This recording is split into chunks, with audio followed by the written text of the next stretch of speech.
Inicia la cuarta temporada de Radio ESPM, un programa creado por el Instituto Nacional de Salud Pública a través de la Escuela de Salud Pública de México y la Subdirección de Desarrollo y Extensión Académica. Compartamos la pasión por la salud pública, donde conectamos conocimientos para transformar realidades. Radio CPM, ya comenzamos. Muy buenas tardes, muy buenos días, estamos en Radio CPM, donde hoy tenemos el honor y la verdad es que estoy súper agradecida y contenta por tener a una invitada muy especial, la doctora Nubia Muñoz Calero, que la verdad es que es súper importante en el ámbito de BPH, que vamos a estar conociendo más adelante, pero además es un gran ser humano que ya compartiremos poco a poco todo lo que nos tiene que decir. Pero le agradezco mucho, doctora, que haya aceptado esa entrevista y que comparta con nosotros este espacio, sobre todo. Es un placer estar con ustedes y poder compartir algunas de mis experiencias. Pues miren, la verdad es que la doctora es súper sencilla y les voy a leer muy brevemente todo lo que es su trayectoria. Ella es médica colombiana, especialista en patología y reconocida mundialmente por sus investigaciones en cáncer y en especial por su trabajo pionero sobre la relación entre el virus del papiloma humano y el cáncer de cuello cervicouterino. Su trayectoria es de más de 35 años en la Agencia Internacional para la Investigación en Cáncer de la Organización Mundial de la Salud, así como sus aportaciones en la vacuna contra el VPH. Ha salvado estas investigaciones que ya tiene miles de vidas alrededor del mundo, por lo que ha sido postulada al Premio Nobel de Medicina y ha recibido algunos de los más altos reconocimientos internacionales en salud. Por eso, la verdad es que me siento muy honrada y para nosotros, desde la Escuela de Salud Pública de México, pero también desde el Instituto Nacional de Salud Pública, es un privilegio poder contar con una mujer científica de esta altura, de este nivel, y sobre todo una mujer, por lo que he leído y por lo que he podido investigar también acerca de su persona, con mucha pasión, mucha disciplina y mucho amor por transformar la salud pública a nivel global, a nivel mundial. Doctora, y bueno, antes de empezar a preguntarle algunos temas sobre sus investigaciones que ha hecho, nos gustaría conocerla un poco más también como persona, que nos hable sobre quién fue de niña la doctora Nubia Muñoz, que nos hable también cómo inició su vocación por este gusto en medicina y en la investigación sobre cáncer. Bueno, yo soy colombiana, nacida en la ciudad de Cali. Vengo de una familia modesta y sobre todo porque hubo una tragedia. Cuando yo tenía 5 años, mi padre murió y éramos 5 hermanos, 4 hombres y yo la última, la única mujer. Entonces fueron épocas difíciles porque mi madre pues era una mujer muy buena con educación básica y que tenía que ponerse al frente de esta familia. Mis hermanos mayores, los 2 mayores que pudieron terminar su educación primaria y secundaria, tenían que salir inmediatamente a trabajar para sostener la familia. Y nací en esta familia muy unida, siendo la única niña y la última, pues era, como ellos dicen, bastante consentida. Uh-huh.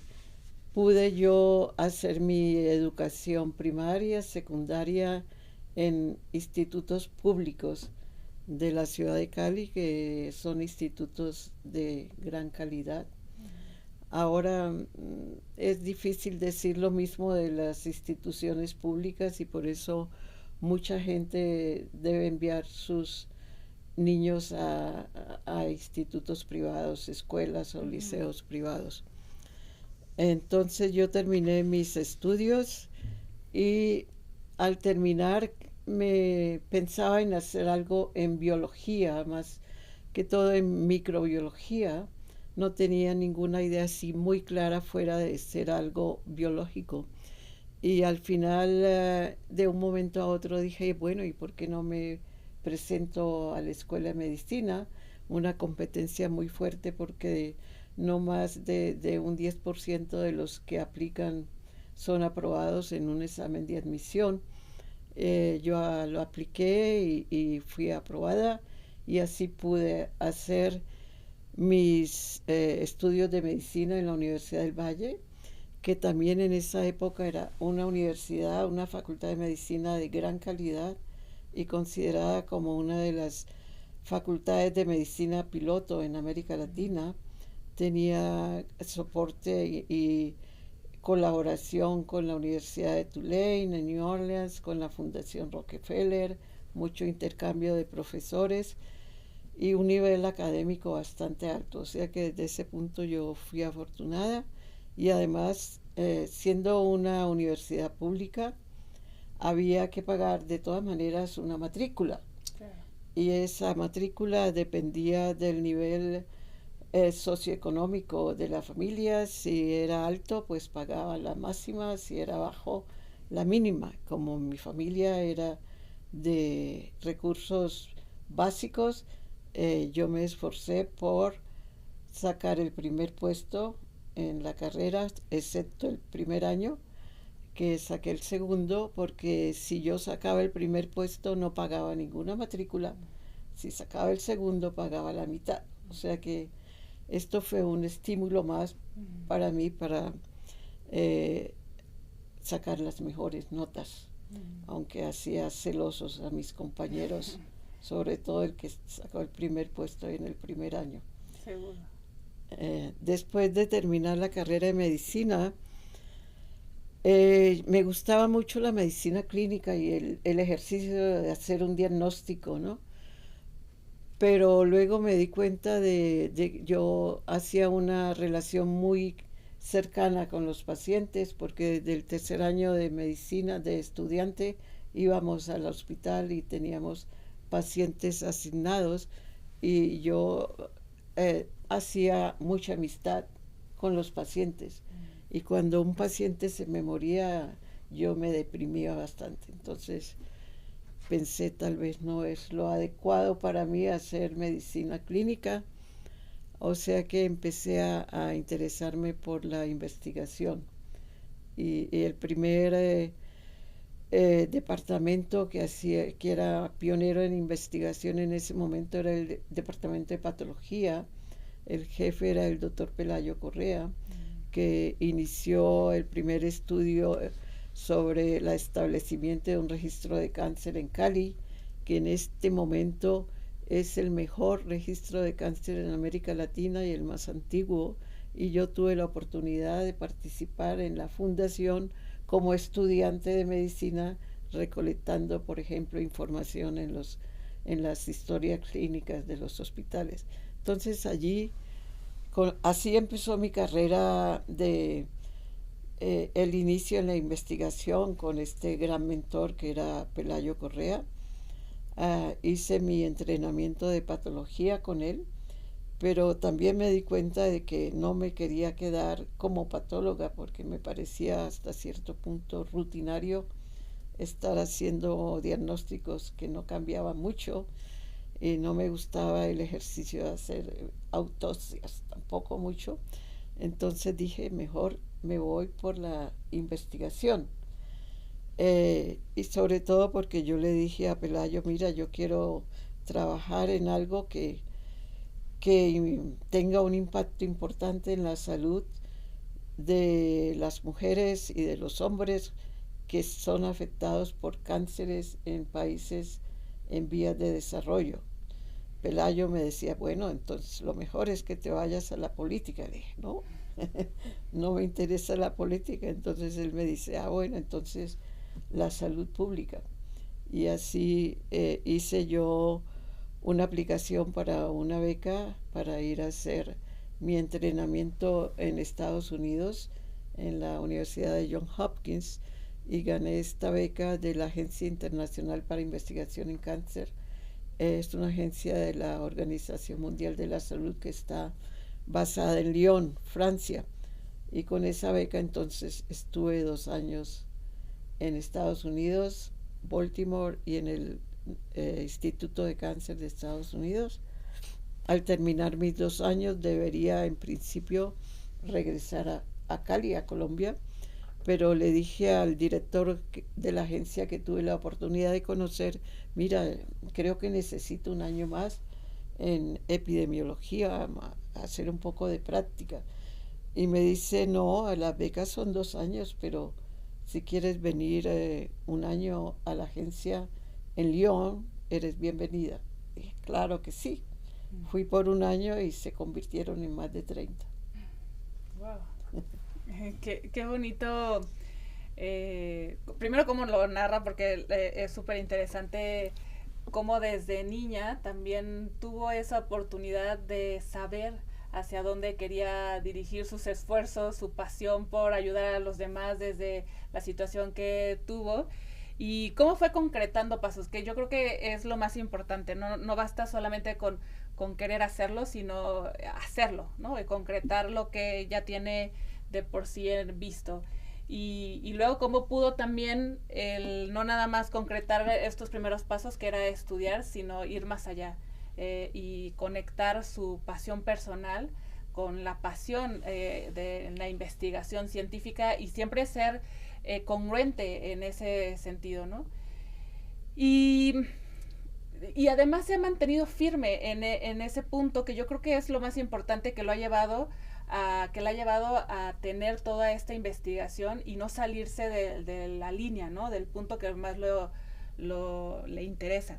Y en ese punto también creo que algo muy importante que dijo es tener a un mentor y tener a alguien que la guíe, tener a alguien que la inspire también profesionalmente. Y en este caso, la experiencia que tuvo con el doctor Pelayo ha sido, entiendo, un parteaguas en su vida, ¿no? Sí. Y además querer dejar sus raíces, su país, su comodidad de algún modo, para irse a un país totalmente diferente como es Estados Unidos y después Francia. Entonces creo que esas son experiencias de vida que nos inspiran, y que muchos como profesionales de la salud también deberíamos seguir este tipo de liderazgos, no nada más en la parte científica, sino también en cómo realizan su vida profesional y personal, ¿no? Y en este sentido, ¿cuál ha sido la experiencia que la ha dejado más marcada en su vida profesional, que también le llevó a estudiar o a seguir trabajando en la detección temprana del virus del papiloma humano? Bueno, como te decía antes, mi foco era investigación en cáncer, pero dentro de cáncer quería sobre todo trabajar en los cánceres que eran más frecuentes en los países en vías de desarrollo. Y ya en ese momento se sabía que era el cáncer de cuello uterino, era el cáncer de estómago y el cáncer de hígado, por ejemplo. Empecé con el cáncer de cuello uterino desde que yo estaba estudiando con Pelayo en Colombia. Hicimos un primer estudio tratando de ver si había una relación entre el cáncer y un virus, que en ese momento el candidato era el herpes simplex tipo 2 o virus genital. Y esos primeros estudios fueron en base a serología, comparar el nivel de anticuerpos de mujeres con cáncer con el nivel de anticuerpos de un grupo control. Pero no fueron concluyentes, porque luego nos dimos cuenta de que no había un test serológico muy específico para el herpes tipo 2, si había una reacción cruzada con el herpes tipo 1, que es el herpes oral, y esos no había entonces un buen método para los estudios y concluir que si este virus tenía relación con el cáncer. Yo ya estaba en la agencia, pero seguía interesada, a pesar de tener resultados no muy claros para el herpes genital. Resultó que un patólogo en Recife, en Brasil, nos comentó que allí había también mucho cáncer de cuello uterino, cáncer de pene, cáncer de ano y que también habían verrugas genitales gigantes del pene, del ano, de la vulva. Y entonces le dije, Adonis, esto es muy interesante. Me dice, ven para acá y hacemos una pequeña encuesta. Y yo estaba en Lyon, pero le dije, voy a Recife 4 meses a trabajar con Adonis. Hicimos una encuesta en estos pacientes del Hospital de Cáncer y de otras clínicas en Recife y entrevistamos a unos 400 pacientes con cánceres de cervix, de pene, de vulva y con verrugas genitales gigantes de ano, de pene. Y además tomé biopsias o piezas quirúrgicas y me las llevé congeladas en hielo seco a Lyon, porque la idea era buscar marcadores de los, sea herpes tipo 2 o papiloma, porque dije, bueno, sí, ya sabemos que el virus del papiloma es la causa de las verrugas genitales. Es posible que esté asociado con el cáncer también. Y entonces busqué qué laboratorios, porque en el centro de Lyon no había esos laboratorios. En Europa podían analizar las muestras. Y encontré que Surhausen, el alemán que ganó el premio Nobel de Medicina en el 2008, cuando yo fui postulada, él en ese momento trabajaba en herpes genital. Y le dije a él, puedes analizar estas muestras para ver si hay fragmentos del DNA en los tumores de cervix, de pene. Y me dijo, sí, puedo, envíame las muestras. Y la única persona que trabajaba en ese momento con virus de papiloma era el doctor Gerard Orff en el Institut Pasteur en París. Hablé con él y me dijo, sí, también puedo ayudarte con el análisis, pero en ese momento, mientras que había las técnicas de hibridización para herpes tipo 2, no había nada para el papiloma. La única manera de mirar papiloma era con el microscopio electrónico. Y sabemos ya que las partículas virales están en los condilomas gigantes, pero Orff no los encontró en los cánceres. Entonces allí teníamos resultados negativos para asociación de papiloma en cáncer, y Surhausen, por otro lado, no encontró DNA, fragmentos de DNA en los tumores de cervix o pene, y allí se cayó la hipótesis, terminó cayéndose más la hipótesis del herpes genital. Entonces, bueno, yo hubiera podido parar allí, pero luego resulta que algunos de estos especímenes que yo le llevé a Surhausen fueron utilizados después para clonar los primeros virus de papiloma, los tipos principales, el de las verrugas y los dos tipos principales del cáncer, fueron clonados de estos especímenes de Brasil, y con la clonación de estos se pudieron ya hacer test de hibridización para buscar marcadores en las muestras que yo había recogido antes. Pero este era un estudio pequeño, preliminar. Entonces, una vez que se habían las técnicas para buscar los fragmentos de papiloma, realizamos un estudio con todas las de la ley desde el punto de vista epidemiológico en Cali, mi ciudad, Colombia, y España. ¿Y por qué estas dos? Porque Cali tenía las incidencias más altas y España las más bajas. Y queríamos ver, es la misma causa en las dos poblaciones. Entonces hicimos un estudio que llamamos caso control, incluimos 500 muestras, 500 mujeres con cáncer invasor de Cali, 500 en varias provincias de España, 10 provincias, en Colombia solo una ciudad para tenerlas porque por la incidencia, y también investigamos los maridos de estas mujeres, porque ya sabíamos que el virus era transmitido sexualmente. Y el estudio epidemiológico fantástico con todas las de la ley, recogimos muestras de suero, muestras de tumores, y a las mujeres sin cáncer les hicimos examen ginecológico, células del cervix, y ahora teníamos que buscar laboratorios que hicieran la hibridización para papiloma en estos especímenes. Y en ese momento habían 2 test. De nuevo, los 2 hombres que antes yo había conectado en el estudio preliminar, unos 6, 7 años antes, estaban con las pruebas de hibridización para papiloma. En el grupo de Surhausen se había desarrollado la primera prueba que se llama Filter in situ, y en el grupo de Gerard Orff en París otra prueba que se llama Dot Blot. Les dije, por favor, ¿pueden ayudarnos? Envío no sé cuál de los 2 tests que ustedes tienen es mejor, porque sabíamos en ese momento que el gold standard era el Southern Blot, pero no podíamos hacer Southern Blot porque consumía mucho tiempo y era muy caro, y yo no tenía en mi unidad el presupuesto para hacer 2,000 muestras con esa técnica.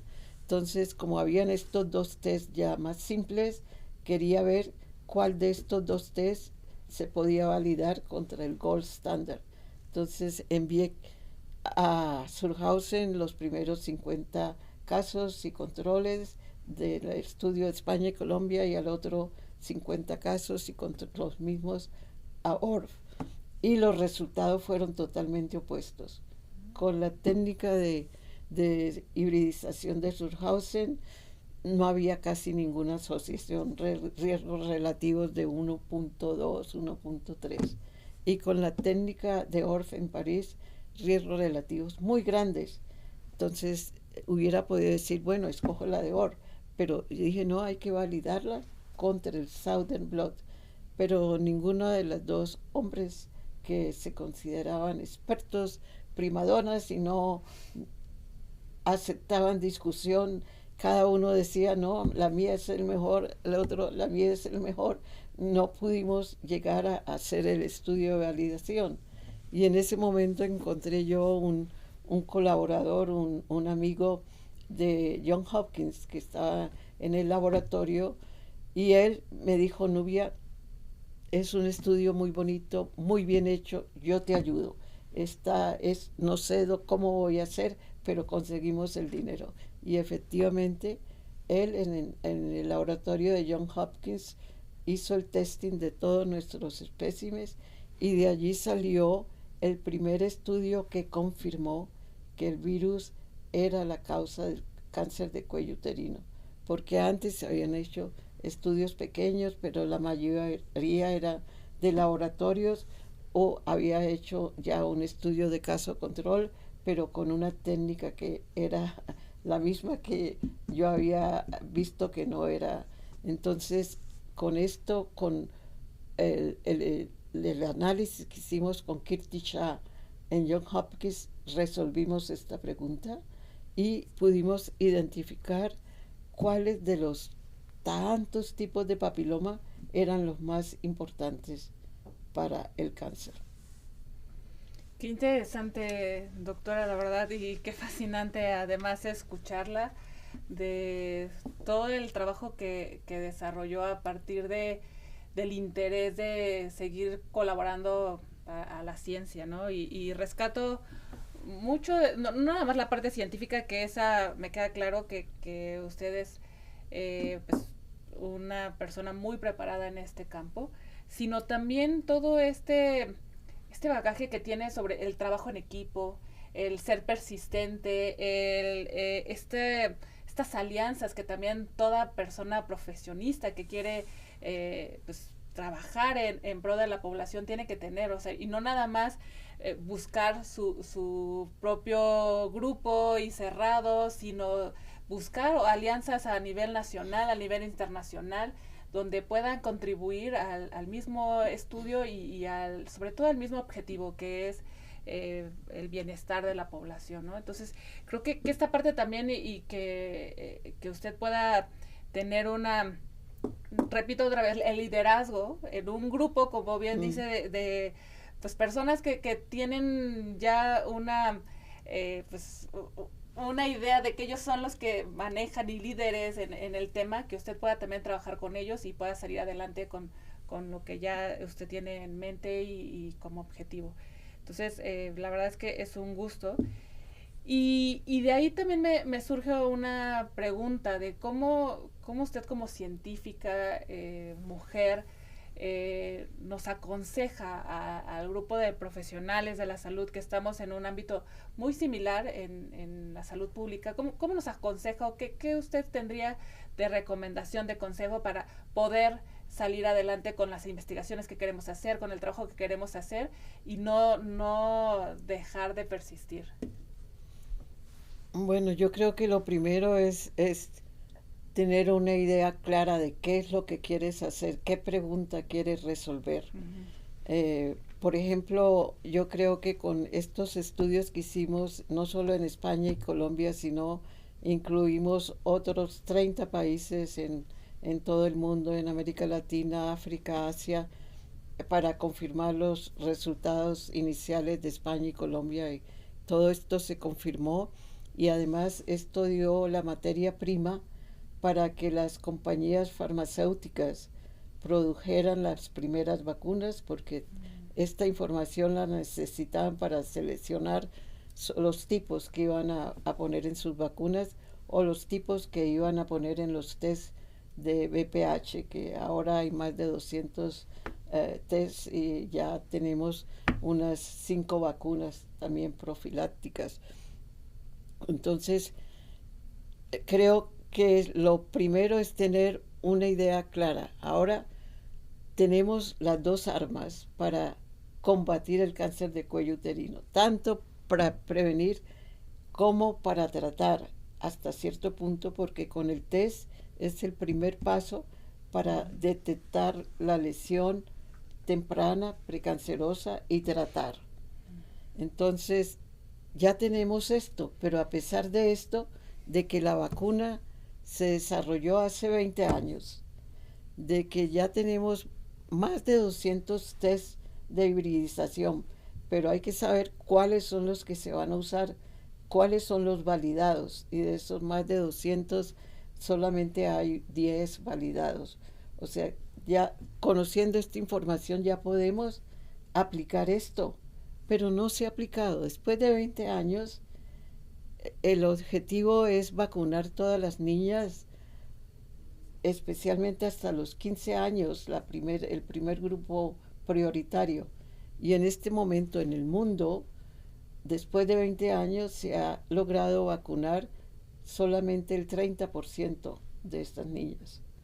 O sea que aquí vemos que es un problema de divulgación o de implementación de estos programas de vacuna. Y con el tamizaje estamos aún peor, porque no se ha pocos países lo han introducido el test de VPH en lugar de la citología. Todavía continuamos en la gran mayoría de países que tienen programas de tamización usando la citología. Y hoy sabemos sin lugar a duda que lo mejor es reemplazar la citología por el test de VPH. Y esto no se ha logrado. Solamente algunos países, de nuevo países desarrollados que tienen finanzas lo han hecho. Muy pocos países de recursos medios han introducido el test como test primario de screening. O sea que es un desafío muy grande ahora. Ya tenemos las herramientas, pero hay que tener la idea, tenemos que tratar de buscar los medios de que esto se haga. Subir la cobertura de vacunas e introducir el test de VPH. Sí, algo importante también que es en todas esta parte de la investigación que ha hecho y que es muy relevante continuar la lucha que ha comentado, porque además justo las prevalencias en los países pues son muy complicadas, son muy difíciles, son muy altas, pero también algo que hemos visto y que he podido confirmar es toda esta parte de la formación que usted ha hecho y ha entrenado a estudiantes, a incluso mismos colegas en diferentes países, y que incluso uno de ellos es nuestro director general, que de ahí es que la conocemos desde hace muchos años, porque siempre el doctor Eduardo Lascano la menciona como su mentora, y me parece que por eso también él es la calidad de investigador que tiene, por la mentora que también tiene. Y ¿qué también en este sentido, qué mensaje les daría primero a los que están formando a estos investigadores, a estos estudiantes en este ámbito también de la investigación en cáncer, pero también a los mismos estudiantes que están interesados o que se están formando en esta misma área? Bueno, yo como digo, lo primero en cualquier tema que se vaya a investigar es poner las preguntas claras primero, qué queremos hacer, y después tratar de buscar los medios y persistir, aunque hayan barreras, que los primeros resultados no son como los que yo esperaba, pero persistir hasta encontrar la solución, tanto para los profesores como para los estudiantes. Eso es muy importante, la persistencia, ¿no? Que hemos escuchado todo lo que usted ha hecho, y que eso también la ha llevado a ser postulada para el Premio Nobel de Medicina durante 2 años, 2007 y 2008. ¿Qué le ha significado esto también de manera personal? No, pues para mí fue muy importante porque es un reconocimiento muy grande, pero tampoco me desilusioné, tampoco fue un gran impacto de no obtenerlo, porque yo sé que los premios Nobel, primero que todo, fueron establecidos con un criterio específico que es para premiar descubrimientos específicos de una causa, sobre todo a nivel de laboratorio. Y creo que el Comité Nobel no considera la epidemiología como un instrumento para demostrar una causa. Hasta este momento ningún epidemiólogo ha ganado el premio Nobel. Antes de que me postularan a mí, seguramente ya habían postulado por ejemplo, al doctor Richard Doll, que fue el primero que llamó la atención y que hizo los estudios más fuertes para demostrar que el tabaco era la causa del cáncer de pulmón.